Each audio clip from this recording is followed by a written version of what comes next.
Sony Sound presents Sajeev Podbox. Sajeev Podbox.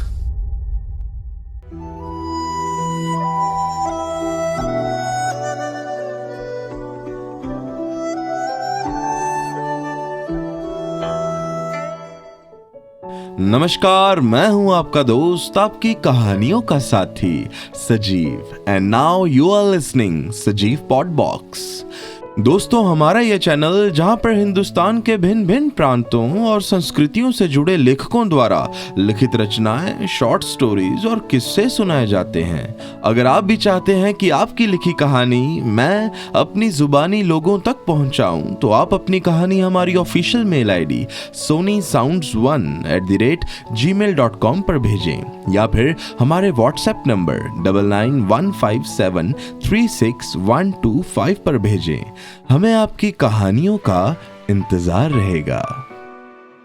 तो इसी के साथ दोस्तों, आज मैं फिर हाजिर हूं आपके बीच एक नई कहानी के साथ, जिसका नाम है रिश्तों की सुबह, और जिसे लिखा है हाल ही में हमारी टीम में जुड़ी बहुत ही अजीम लेखिका मनोषी रॉय ने। दोस्तों, जीवन में कुछ रिश्ते छोड़े भी नहीं जाते और निभाए भी नहीं जाते। रिश्तों की इस गुत्थी को सुलझाने के लिए चलिए सब मिलकर इस कहानी को सुनते हैं। रेनू, ओ रेनू, अरे कहाँ हो भाई? मुकुल जी अपनी पत्नी को पुकारते हुए घर में घुसे। किचन में हूँ, अभी आई। रेनू अर्थात उनकी धर्मपत्नी ने रसोई से जवाब दिया। थोड़ी ही देर में रेनू जी 2 कप चाय लेकर बैठक में आईं और मुकुल जी को चाय पकड़ाते हुए बोली, कहिए, क्यों हाक लगा रहे थे इतनी जोर से? मुकुल जी ने जेब से 2 मूवी टिकट्स निकाली और शरारती अंदाज में बोले, तुम्हारे फेवरेट एक्टर की मूवी लगी है। मैं फर्स्ट डे फर्स्ट शो की 2 टिकट्स लाया हूँ। आप भी ना, बस बच्चे क्या सोचेंगे?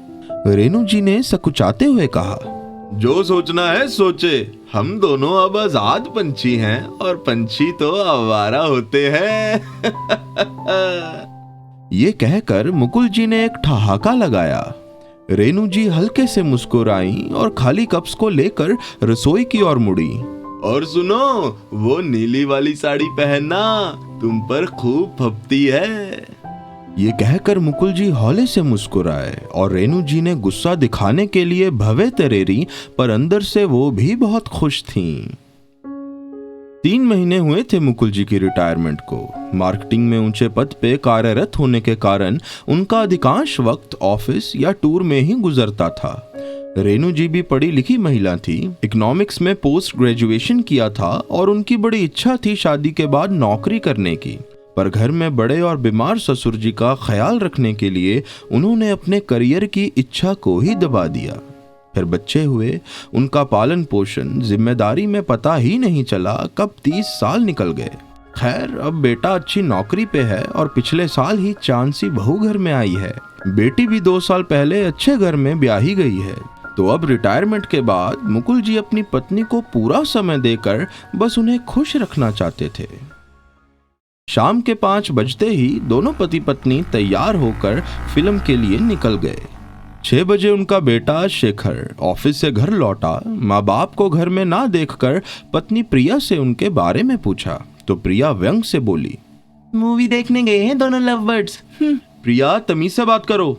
शेखर गरजा, तमीज उन दोनों को सिखाओ, पूरा दिन मोहल्ले में हाथ पकड़ के घूमते रहते हैं। उस दिन दीप्ति कह रही थी दोनों नुक्कड़ पे खड़े होकर गोलगप्पे खा रहे थे, और मम्मी जी को देखा है आजकल कितना सजने संवरने लगी है। हर वक्त दोनों घूमते रहते हैं और मैं यहाँ काम कर करके मरी जा रही हूँ। शेखर अपना लैपटॉप बैग रखकर गुसल खाने में घुस गया और सोचने लगा, कह तो सही रही है प्रिया, पता नहीं मम्मी पापा को क्या हो गया है, अचानक जैसे पर निकल आए हैं दोनों के। सुनो जी, कुछ करो इनका, वरना मोहल्ले में बड़ी बदनामी हो रही है। चाय का कप शेखर को पकड़ाते हुए प्रिया बोली, मेरे पास एक तरकीब है। ऐसा करता हूँ, दोनों को 4 धाम की यात्रा पर भेज देता हूँ। जब तक तीर्थ करके लौटेंगे इतना थक चुके होंगे कि इधर उधर नहीं घूमेंगे। शेखर बोला और पति पत्नी कुटिलता से मुस्कुराए। शनिवार की शाम को शेखर जब घर लौटा तो उसने सोफे पर एक लेडीज ट्रैक सूट रखा हुआ देखा जो साइज में एक्स्ट्रा लार्ज था। अरे पापा, प्रिया के लिए ये साइज बहुत बड़ा है। उसने ट्रैक सूट मुकुल जी को दिखाते हुए कहा। वो तुम्हारी माँ के लिए है बेटा, साड़ी या सूट में ठीक से जॉगिंग नहीं हो पाती। मुकुल जी शांति से बोले। तो क्या माँ अब ट्रैक सूट जीन्स पैंट पहनेगी? शेखर ने बौखला कर पूछा और उधर रेनू जी संध्या आरती का दिया लेकर ड्राइंग रूम में आने ही वाली थी कि बेटे की बात सुनकर ठिठक गईं। तो इसमें बुरा ही क्या है, अब उसके सास ससुर तो है नहीं जिनका वो लिहाज करे, और फिर प्रिया भी तो सब पहनती है, हमने उसे तो कभी नहीं टोका। मुकुल जी ने जोर गले से उत्तर दिया और शेखर ने खुद को काबू में किया। उसे 4 धाम वाली बात भी तो रखनी थी, वो स्थिति को बिगाड़ना नहीं चाहता था। ठीक है पापा, वो एक्चुअली मम्मी को इन कपड़ों में देखने की आदत नहीं है ना। रसोई से प्रिया ये सब देख सुन रही थी और अपने पति को आगे बोलने के लिए उकसा भी रही थी। वो पापा, मैं सोच रहा था कि आप दोनों पूरा दिन घर में बोर होते हैं, क्यों ना कुछ दिन कहीं बाहर घूम आए। हाँ, मैं भी कुछ ऐसा ही सोच रहा था, मुकुल जी बोले। अरे तो इसमें सोचना क्या, शेखर खुशी से बोला। मैं अभी 4 धाम के टिकट्स बुक कर देता हूँ आप दोनों के लिए। मुकुल जी ने हाथ में पकड़े अखबार को तह किया, चाय की आखिरी चुस्की ली और बोले। बेटा, 4 धाम के लिए अभी देर है, फिलहाल मैं और तुम्हारी माँ गोवा जा रहे हैं और टिकट्स मैंने बुक कर लिए हैं। रसोई से बर्तन गिरने की आवाज आती है और उधर रेनू जी का दिल जोर से धड़क उठता है। शेखर का चेहरा गुस्से से लाल हो जाता है। वो लगभग चिल्ला के कहता है, अरे आप दोनों ने ये क्या बेशर्मी लगा रखी है, अपनी उम्र का नहीं तो बाहर के 4 लोगों का तो लिहाज कीजिए। मम्मी पैंट पहन रही है, पूरा दिन आप दोनों घूमते रहते हैं और अब ये तीर्थ जाने की उम्र में गोवा जाने का प्लान बना रहे हैं। शेखर की बात सुनकर मुकुल जी स्तब्ध रह गए। रेनू जी की तो रुलाई ही फूट पड़ी। रात में किसी ने भी कुछ नहीं खाया। मुकुल जी सारी रात कुछ सोचते रहे। पत्नी के बार बार पूछने पर बस इतना ही बोले, मैं सब ठीक कर दूंगा रेनू, तुम चिंता मत करो। अंदर से उनको काफी सदमा लगा था, पर हारना उन्हें कभी भी गवारा नहीं था, फिर चाहे वो उनका बेटा ही क्यों ना हो। अगले दिन संडे था। बेटा बहू देर से उठते थे। सुबह तड़के उठकर मुकुल जी ने खुद ही चाय बनाई और पत्नी को दी और फिर चाय पीकर कहीं निकल गए। 9 बजे शेखर और प्रिया उठे तो देखा मुकुल जी किसी को घूम घूम कर पूरा घर दिखा रहे थे। उन्हें बड़ा आश्चर्य हुआ। उस आदमी के जाने के बाद शेखर ने मुकुल जी से प्रश्न किया तो वे बोले, मैं ये घर बेच रहा हूँ, इसके जो दाम मिलेंगे उससे एक 1 बेडरूम फ्लैट लूंगा, मेरे और रेनू के लिए काफी होगा और बाकी बचे पैसों से हम देश भ्रमण करेंगे। पर पापा, हम दोनों कहाँ रहेंगे? शेखर ने हकलाते हुए पूछा। मुकुल जी शेखर की ओर घूर कर देखते हुए बोले, गुप्ता जी के बेटे ने अपनी कमाई से फ्लैट लिया, दुग्गल जी के बेटों ने अपने पैसों से जमीन खरीदी और तो और शर्मा जी की बेटी ने 5 साल नौकरी करके माँ बाप को फ्लैट गिफ्ट किया। मुझसे कोई पूछता है तो बड़ी शर्म आती है कहते हुए कि बेटा मेरे बनाए मकान में ही रह रहा है। 4 लोगों का हमें भी तो लिहाज रखना पड़ता है भाई। पापा, आप मेरी बातों का गलत मतलब समझे। शेखर सर झुका के बोला, तुम्हारी माँ की सारी उम्र सबका लिहाज करने में निकल गई। वो चाहती तो करियर वुमेन बन सकती थी, इतनी पढ़ी लिखी थी।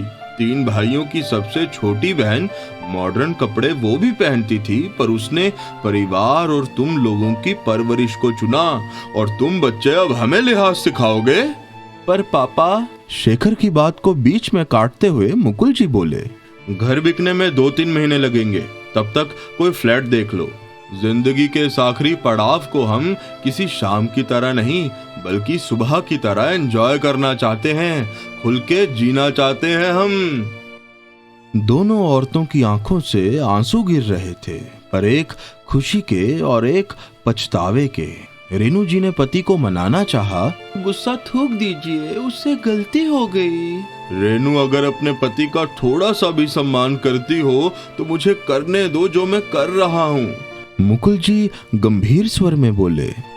2 महीने के अंदर मुकुल जी ने घर बेच दिया और अपने लिए छोटा फ्लैट ले लिया। हालांकि बेटे और बेटी के लिए एफडी बनाकर रखी, पर उन्हें कुछ बताया नहीं। शेखर भी कंपनी के फ्लैट में शिफ्ट हो गया। दोस्तों, आज के इस दौर में शेखर जैसे बेटों के लिए मुकुल जी जैसे पिताओं की ही जरूरत है। बस इतनी सी ही थी आज की कहानी दोस्तों, मेरी यानी सजीव की जुबानी। अगले हफ्ते फिर मिलेंगे एक नई कहानी, एक नए किस्से के साथ। तब तक अपना ध्यान रखिए और स्वस्थ रहिए। जय हिंद।